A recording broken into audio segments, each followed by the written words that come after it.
they? Who they all day? Who they? Who they all day? So I've been gone for a week and they still suck, the Bengals. It's just, I know. It's a shock, really. Not really. Hi, everyone. Welcome to the Flying Pigskin podcast. I am Tanya O'Rourke, joined remotely by one Scott Kyser. Say hello. Hello, everybody. And drumroll, everyone. His very first time on a podcast, Reggie! Hey! First time on any podcast? The first time on any podcast. Can you believe that? Wow.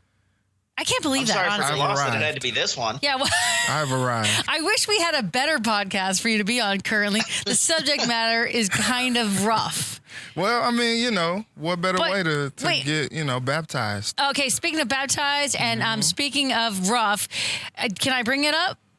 If you want. I'm bringing it up. Okay. All right. So he's on Twitter, Colin Burrows, which makes a whole lot of sense, and future Bengal. Yeah. Which, I mean, I don't know. If I were drafting for the Bengals, I might think that's brilliant. Are you thirsty, Scott? Good God. Did you have some salt yesterday? Okay, anyway. So, and you caught heck for it. I did. I caught a lot of flack. Boomer Esiason on NFL Today yesterday, he made mention to how years ago he gave a Bengals helmet to one Carson Palmer. Aha. Before Palmer got drafted by the Bengals after he won the Heisman. Right. Right? He did the same thing to Joe Burrow yesterday.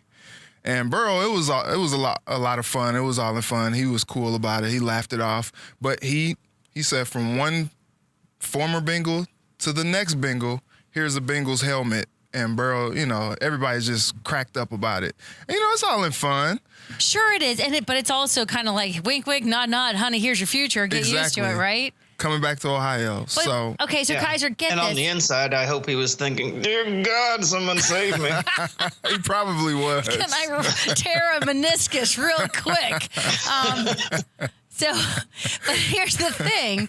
So He could always pull an Eli Manning and just tell everybody he's not going to go there. I'm worried about that. Are you worried about that? Anyone worried about that? I'm worried about that. That was unprecedented. No, he won't. Joe's too humble of a guy if to he do wanted that. to. Yeah, I've been reading about Joe Burrows. I like him. He's nice. Is it Burrow or Burrows? Yeah, drop the S. It's just Burrow. Burrow. No S. Yeah. Okay, so I really and it's so sad that we're coming off a game against the Patriots, and this is how we're starting out. But you got crap for it on Twitter. Yeah. People came to your aid.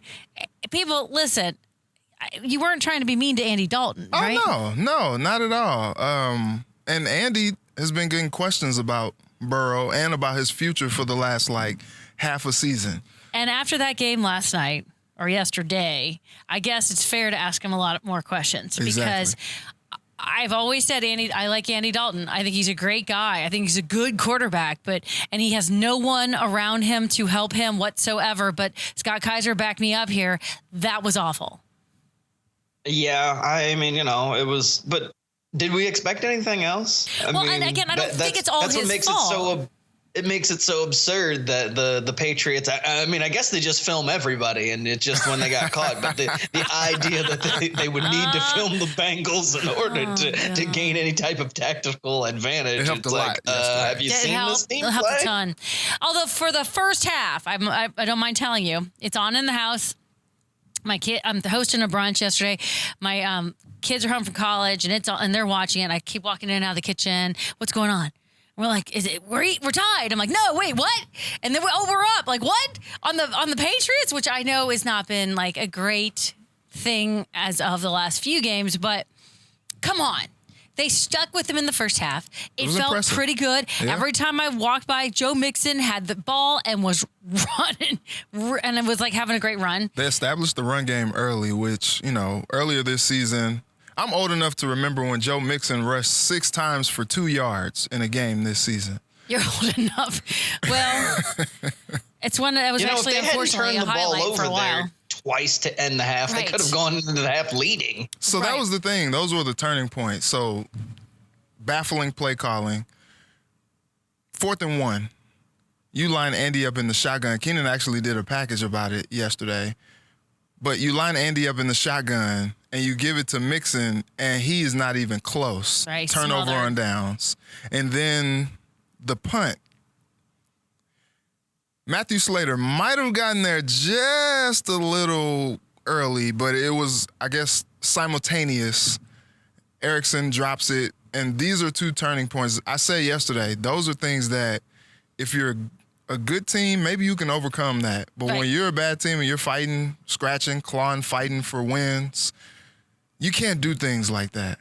We never ever thought, I mean, no one on the planet thought that they were, probably even the Bengals, probably did not think they were going to win that game, though, right, Kyser? I mean, there was no, even as you're watching that first half, did you even for a glimmer think this could actually happen?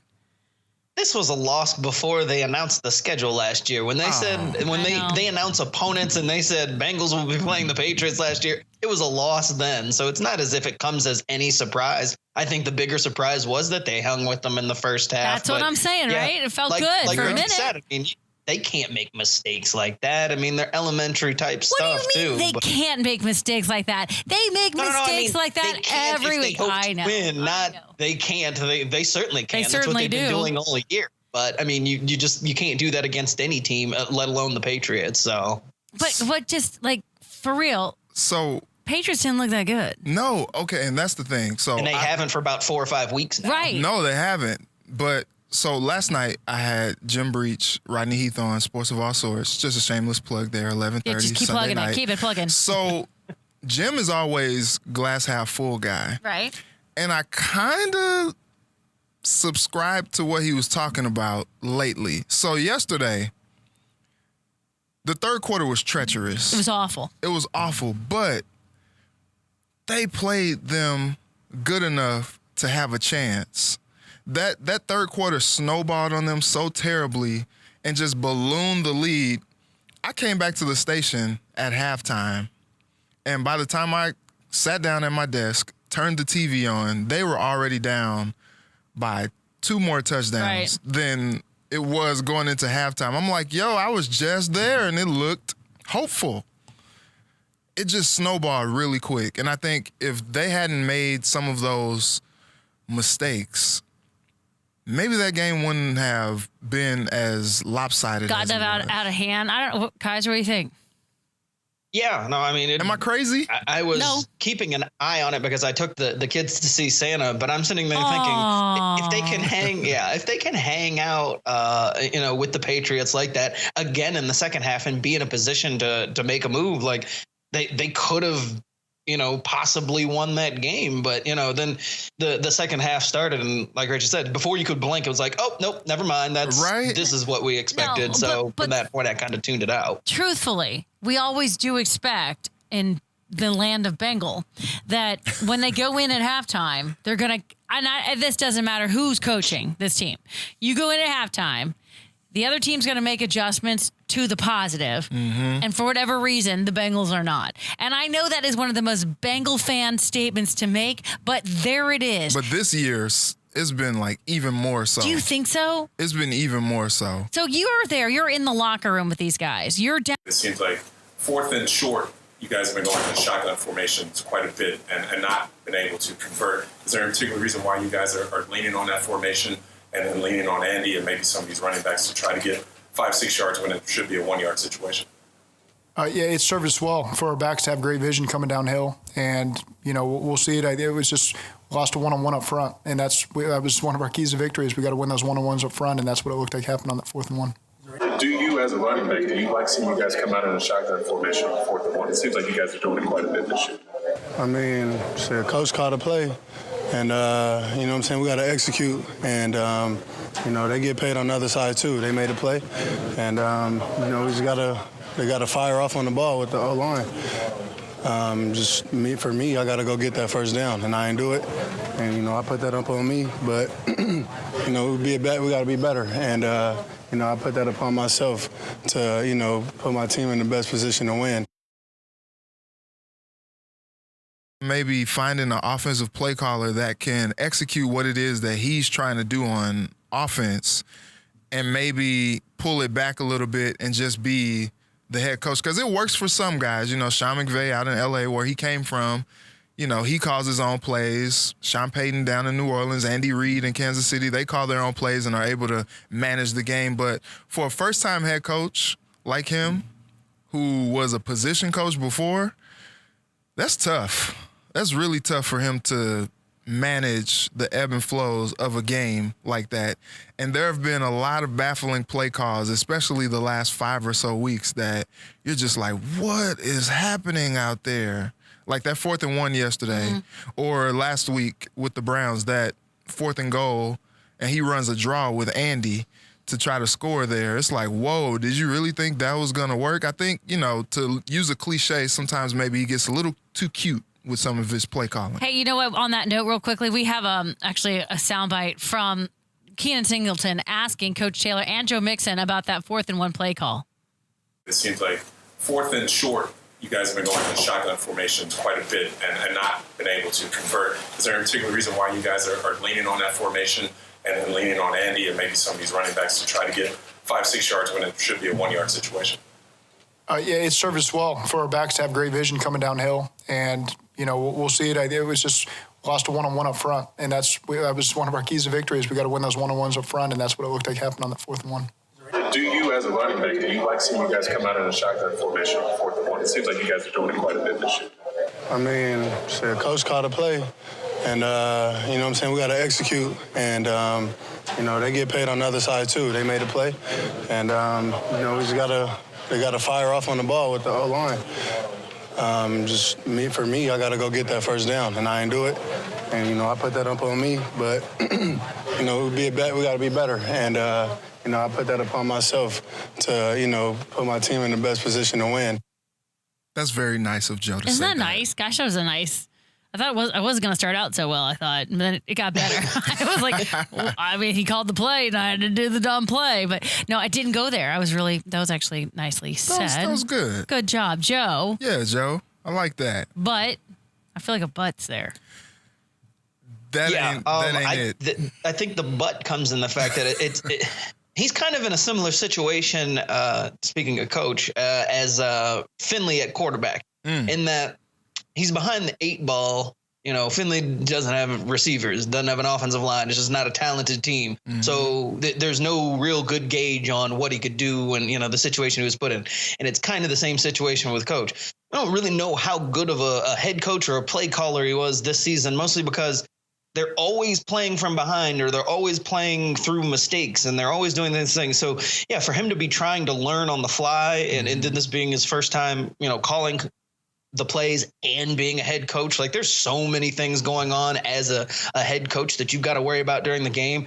And for somebody who, hasn't called plays like that to be trying to do that, I mean, that has to be tough. So it's like, how good is he at it? Well, it's tough to know when the team itself is not very good to begin with. Like, I mean, if it's kind of juxtaposed to like Cleveland, Freddie Kitchens was sitting there calling the plays before he got the head coaching gig. And that was part of the appeal, was that they were just going to keep the same offense. He's going to call plays. Well, you've seen some of the same things with him up there, is that once you become a head coach, there are so many other things that you have to worry about outside of calling the plays. Yep. And to go from a quarterback's coach to now calling the plays and being the head coach, that's a huge jump. So I agree think with we that. really have any idea how good of a play caller or a head coach he is in this first year. And again, it's just like, well, there's spurts of good and there's spurts of bad and question marks. And you were going to see that no matter what, because it's his first time doing this. But it's not a great position to be put in with a team like this, where it's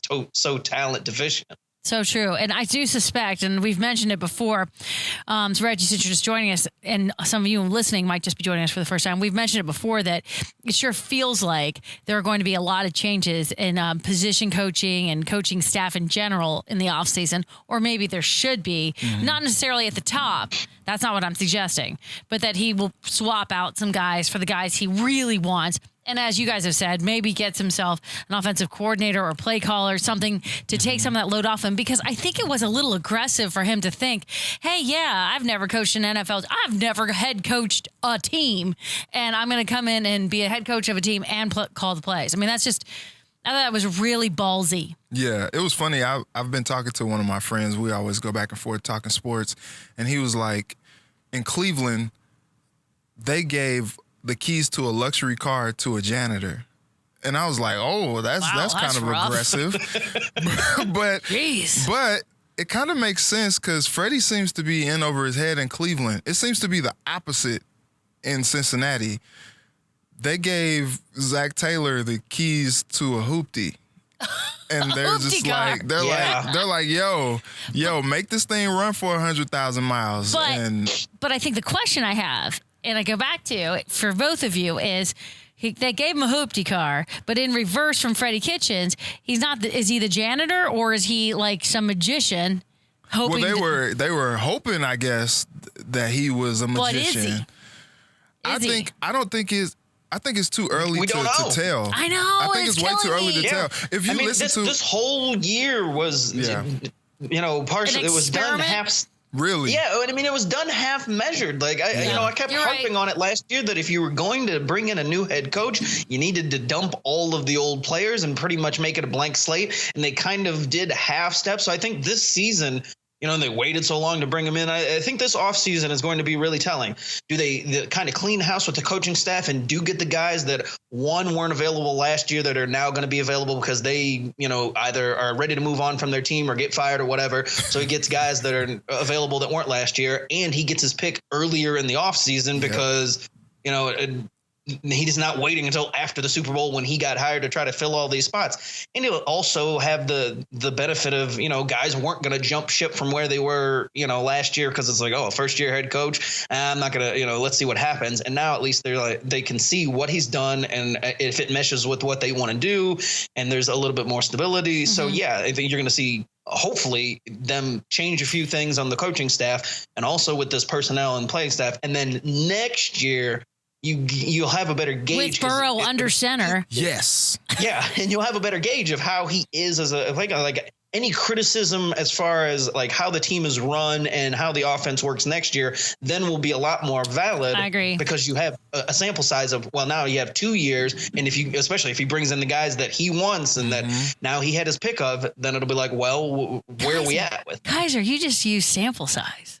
I just really like this jargon you're giving me. It's so good. To his point though, if they're going to be real about the situation, help Zach. Like legit help Zach. Help Zach. Help They aren't, they try to hit on their draft picks. They haven't hit on a lot of their draft picks over the last 5 years, which has been a problem, which is why they're kind of in the situation that they are in right now. But they're also not a big player in free agency. And so that kind of hurts the team as well. I think that is a terrible overstatement. They don't do anything in free agency. Exactly. So if you're really going to want to see Zach succeed, you are going to have to spend a little bit of money, maybe not a little bit, a lot of bit of money maybe in offseason to try to get him some talent because every week, if you listen to Zach every week, God love him. He's the just super optimist. Such a nice guy. But he tells the truth. Yesterday he said guys aren't beating one-on-ones. Guys aren't winning their one-on-ones. Yesterday he said that guys got bullied on the outside. That was very... That was very telling that he said that. And he's a nice guy, but he kept it real. He was like, look, we've been getting bullied all season. All those picks that Andy threw yesterday aren't all on him. No. Guys aren't winning one-on-ones outside. I do feel sorry. You talked about Andy Dalton. I my heart breaks for him a little bit because I feel like he is trying out for his next team right now. Yeah. And I think someone's going to pick him up. He's not that old. Hoopty, though. I know. I mean, I don't know that they're. I don't imagine the Bengals.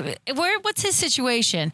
Is he a free agent after this season? Or I think he's got a year left. I think he's got. Yeah, I was going to say he's got a year left, but it's the same thing as it was last year, where I think financially, if they cut him, they wouldn't be on the hook for very much.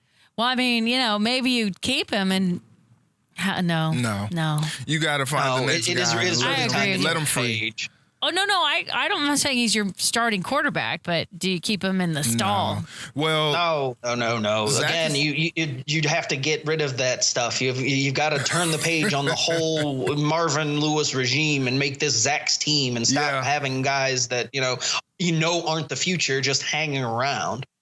Yeah. I wish this were next season already because I would love to just flash forward if we have a good draft. And I feel like obviously we're just talking at this point, like this is such a bummer season and that's pretty clean. It's such a bummer season. I wish we could look ahead and go, wow, they're really building and it's exciting, because there is no excitement about this team in any way, shape, or form. None. I would love to see Andy Dalton find, I'm wishing him a good game so that he can go on and find a new place to play, because, he has been a good guy. I'm thrilled to see Joe Mixon, not finally, but this season really starting to kind of get some yards underneath him. 75 yards away from 1,000. Who would have thunk it? I would. The first, come on, seriously, the first 4 games of the season, seriously, guys, would you have ever thought that? He wasn't finding any room to run at all. He was frustrated too. And somehow, I don't know what changed, but they changed something up, and he's finding holes to run through, because he's been killing it the last couple weeks. What, should we listen to Coach Taylor talking about that fact? Same thing? Let's do that. I've been proud of Joe the entire season, and I think he and the line are very much in tune with each other right now. I think there's been, Jim Turner's done a great job with Jamal Singleton putting a great plan in place, and our guys believe in it. They understand how to execute it. Unfortunately, we just haven't been able to do all the things on offense that would lead us to winning more football games. But that's certainly an area where those guys have done what we've asked them to do this last half of the season. Yep. All right. So here's what I think is interesting is that I know that Miami is not a good team. Mm-hmm. They are significantly better than the Bengals. They've got 3 times as many wins. And yet the Bengals are going to Miami this weekend, where they could clinch the first round draft pick by losing. Actually, I even think if they win it, could they clinch it either way?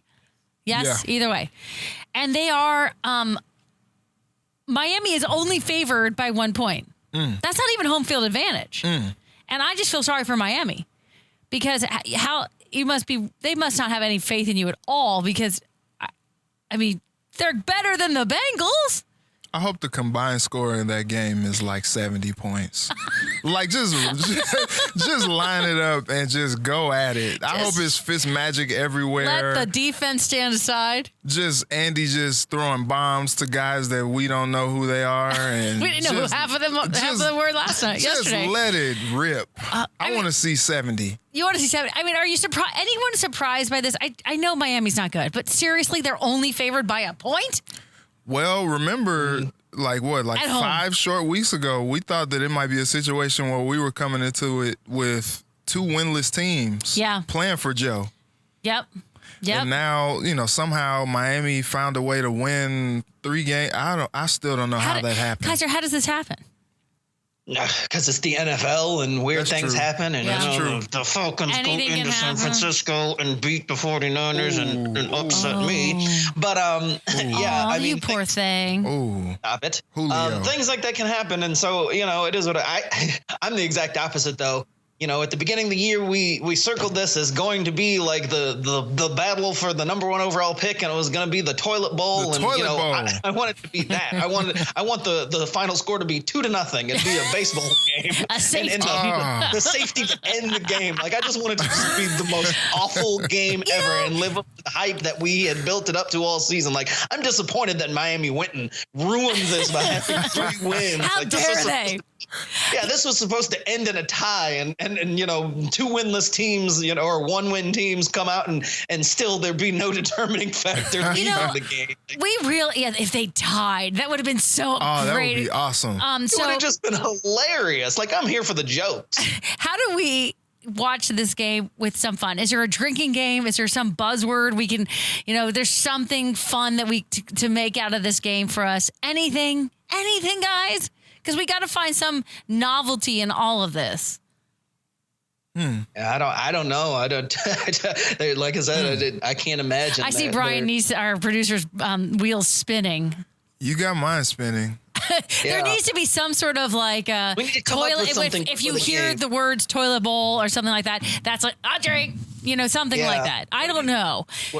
How many times can they say this or that? What? Yes, sir. Brian, are you trying to say something? What if you drink on every punt? All right. It's going to be a long day, then. Turnovers or like shots? I don't know. It should be crazy. It's going to be some drunk people on Sunday. We don't condone any of this, by the way. Goodness. And Well, from the safety of your home. it's true. Yeah. If you are of age and you can do that and, not beat your dog or something afterwards, that'd be great. I'm excited for Fizz Magic. But are you? Fizz Magic is alive and well always, and I'm excited to see he's playing against his former team. Yes. I think he's gonna throw for like 300, 3 touchdowns at least.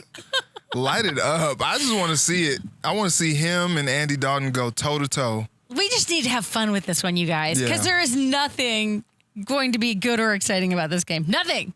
And watch it be the greatest game ever played. I'm excited. I'm so looking forward to it. I wish I was going. Do you? I wish I was going. Road tripping for the station? You sure you're not going? No, I wish though. I think we gave up on that this season, haven't we? We did. When's the last road game we went to?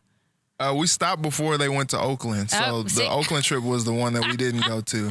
Wow. Talk about a On give down. up. We went, Yeah. nah. No. Missed a chance to see one last game in that dump. Man, that's I unfortunate. know. That place is a piece of. I've never been there, but I Me neither. have heard. I've been there for an A's game, and that was in '96, and it was a dump then. Yikes. All right, so Miami's favored by 1 point.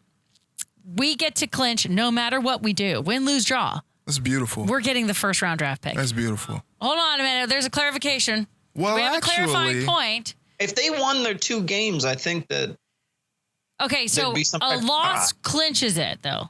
A loss, I was gonna say a loss, I think, A clinches win, it. we still got something to watch no, for. yeah. If there's a win, Basically, if the Bengals win any game Okay. or Miami loses, or excuse me, if the Bengals lose any game Right. or Miami wins any game, we get the first round draft pick. Well, there's no doubt the Bengals are going to lose at least one of these games, right? We're not going to you go. would think. You see the Browns Miami yesterday? and the Browns. I know it's Miami and the Browns. Did you see the Browns I yesterday? did not. How bad? They were pretty terrible. How can a team They got start beat by out Arizona. so well? Yeah. It was awful. Okay. Janitor gave Jan- the keys to a janitor. If we win Yeah. over Miami, Yeah. for us to lose that first round draft pick, Yeah. Miami would also have to beat the Patriots in week Oh, 17. God bless. Oh, that is not going to happen because unfortunately for the poor Dolphins out there, I think the Patriots, by now we would all have expected that Tom Brady was going to go out there for a couple snaps and then sit his butt down for the last couple of games because they had nothing to play for. They got stuff to play for here. Yeah.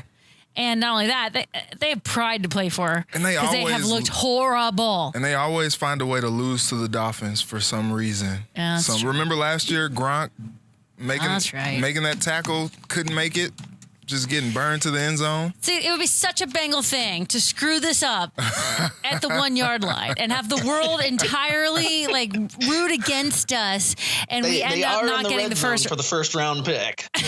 In the red And that's zone. a scary place to Yeah, be. because they don't score touchdowns. They kick field goals. Yeah, see, Reg, you're still new to this whole Bengal malaise. And the truth is, every time something decent could happen for this team, Lucy snatches the football away from Charlie Brown as he's trying to kick it. And that's, yikes. I mean, am I wrong? Yikes. Like seriously, Carson Palmer, we're in the playoffs. This is our year. Oh, And they that's snap brutal. his leg. That's brutal. That is brutal. Andy Dalton, we were like 8-0. Andy Dalton breaks a finger. Like, why? Why? We were in the playoffs. And who were those idiots that did had personal fouls and it's just screwed it. And then Ben Roethlisberger's out and he comes running back out onto the field. And it's like the Disney music is playing and and of course we lose.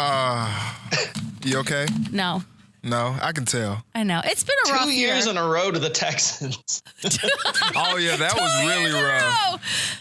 That was really rough. So they're going to find a way to Yeah. not get that And first the round one, draft pick. the 1 year, it was the Texans had lost their starter, and they had to start the backup. The backup Wait. team in the playoffs. We love backups. Backups love playing against the Bengals. They look so good. It's unreal. It's awful. But remember week 1, though, this year?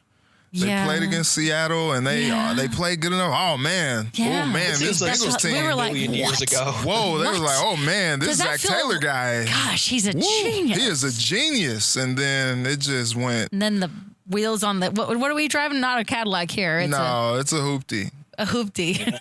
The wheels just went. Pop. The hubcaps are rolling down the hill into the river. Real quick, back to Burrow, though. Oh, you actually want to talk about this? Sorry. Well, I mean, I'm going to talk about it because I'm assuming, but one way or the other, if Burrow comes there, people should remember that it takes more than it. Like, he's not going to just come in here. No. That offensive line has still got to be fixed. And so they did allow a sack yesterday, though. That was nice. This great hope, and he comes in here, and he's the local kid, and yada. Like, there's still a lot of work that needs to be done throughout the draft and, the off season as far as getting players in here that, like, he is not just all be drafted. Plug and play answer. So, despite people's excitement for the potential there, that he's not a fix-all. No, and like, seriously, you're right. He's not. And to put that on him will ruin him quickly, as we do. And so, and they can't all be drafted, as you said. They can't all be drafted. They got to spend some Skrilla. They're like $40 million under the cap. Yeah, I'm pretty sure they're at the salary cap floor at this point. So they're not even. So they just say salary floor because there's no cap. I mean, the cap is so far above them they don't even see it. Yeah, I'm pretty sure they're at the floor. And it's going up, so there'll be more money. Yeah, you got to spend some. You got to spend something. Is it true? Because someone was railing about this to me the other day, and they were saying, every bit of money the Browns do not spend under that cap, they pocket. I mean, that's just.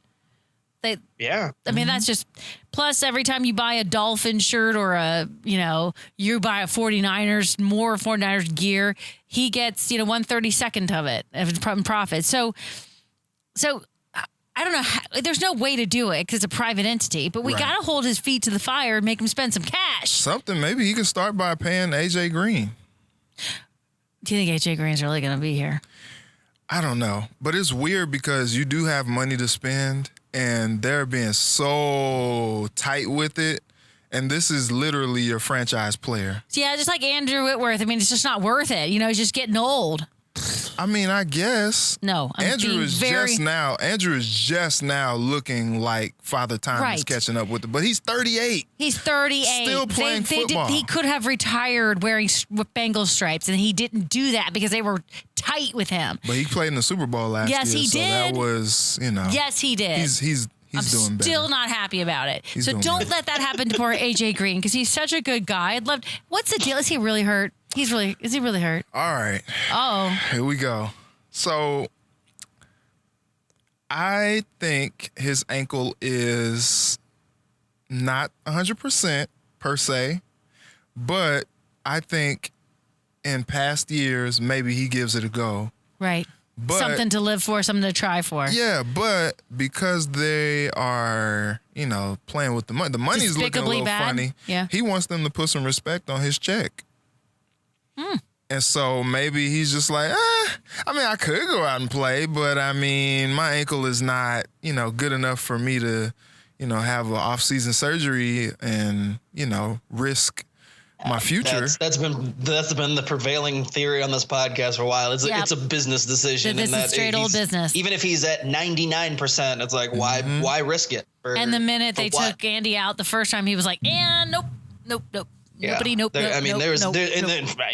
It's a smart choice. Careers are short, and injuries can happen on any play. There's no reason to go out there for a 1-13 team and risk it. It's got to suck though for him to not play at all for a whole season not playing. I'm sure it's eating at him because these athletes are competitors and they want to play, they want to compete, they want to try to win, and he's not even getting out there on the field.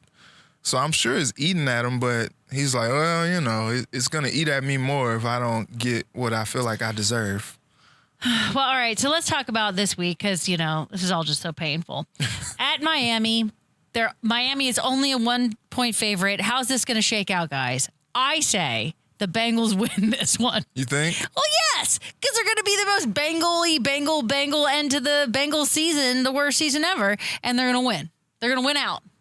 They're going to win out. Yep. That's scary. I don't think they'll win out, but I think they do win this game just to make the fans sweat one more week to lock up the just to make us watch. They got to do it. They got to do that, right? Right. So do they win or do they lose, the Bengals?